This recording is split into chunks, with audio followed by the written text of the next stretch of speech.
In this module, students explore flight and rocketry. They learn that the history of human flight goes back at least 2,000 years. In fact, records suggest that the Chinese were flying kites around 300 BCE, and by the 1100s were experimenting with umbrella-shaped parachutes. In the 13th century, English monk Roger Bacon concluded that humans needed flapping wings like birds in order to fly. Then, several centuries later, Leonardo da Vinci sketched an ornithopter, a helicopter-like flying machine powered by flapping the arms. By the 1800s, it was clear that wings or flapping arms was not the answer to sustained flight, so a number of Europeans experimented with fixed-wing gliders. German inventor Otto Lilienthal created an aircraft like a hang glider, which he steered by swinging his legs back and forth. Students learn about the first powered aircraft, which was built by Orville and Wilbur Wright in 1903 by attaching a small gasoline engine to their double-winged biplane to turn the two propellers located at the back of the plane.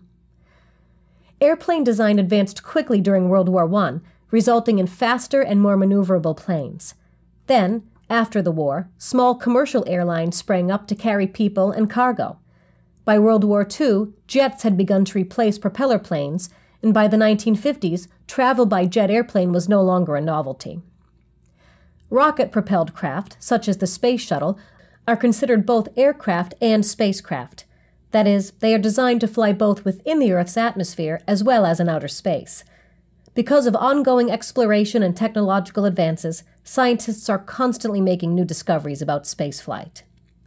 In the Flight and Rocketry module, students explore the fundamentals of flight by assembling and experimenting with a hangar full of flying machines. Before they take off, students investigate the properties of air, especially that air exerts pressure.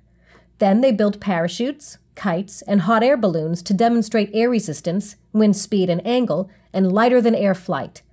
Paper airplane trials prove that shape determines flight path and duration. Next, students discover how the airfoil design of both fixed wings and helicopter rotors creates lift. They construct propeller-driven and simulated jet vehicles to explore plane power, and they learn to control flight by adding ailerons, elevators, and rudders to gliders. Students cap off the unit by building and launching fuel-powered model rockets. In the Delta Science Reader Flight and Rocketry, students read about the two types of flight, gliding flight and true flight. They learn about both lighter-than-air flight and heavier-than-air flight, and about different types of flying machines, from parachutes and airships to jets and spacecraft. They find out about the forces at work in flight and how Bernoulli's principle explains lift.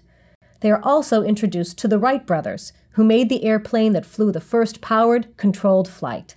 Finally, students learn about milestones in the history of flight.